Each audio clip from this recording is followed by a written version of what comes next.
В минувший уикенд страна отметила День медицинского работника. Герой нашего репортажа – терапевт Центральной районной больницы Абайского района Михаил Батищев.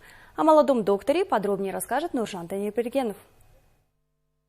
Михаил Батищев в 2015 году окончил Карагандинский государственный медицинский университет. С тех пор работает в Центральной районной больнице Абайского района. По его словам, он выбрал эту профессию благодаря своему папе. Михаил еще юношей восхищался своим отцом, который был семейным врачом, и решил, что в будущем тоже станет медицинским работником, чтобы помогать людям. Тебе люди доверяют свое здоровье, доверяют свою жизнь. Вот оправдать это доверие, сохранить их здоровье, сохранить их жизнь – это самое тяжелое в медицине. Это труд нелегкий, и очень тонкая работа. Каждое твое действие – это потенциальная ошибка. Вот избежать этих потенциальных ошибок, принять наиболее правильное решение в плане лечения больного – это, наверное, самое трудное, такой самый главный нюанс профессии врача.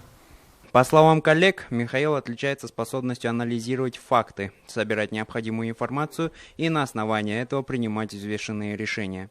Он быстро учится и умеет смотреть в корень вопроса. Даже если руководитель не всегда согласен с его решениями, он всегда относится к ним с уважением. Видеть выздоравливающих пациентов, видеть их радостные глаза, видеть, как к ним возвращается здоровье, их радостные лица, когда они выписываются. Помочь человеку всегда приятно, видеть потом в его глазах благодарность. Наверное, такой самый главный плюс нашей профессии. Коллеги рассчитывают на молодого терапевта. Они часто обращаются к нему за советом.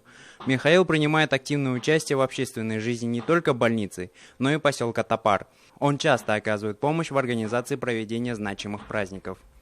Нуржан Танирбергенов, Олжас Габасов, Роман Копылов, телеканал Сарыарка.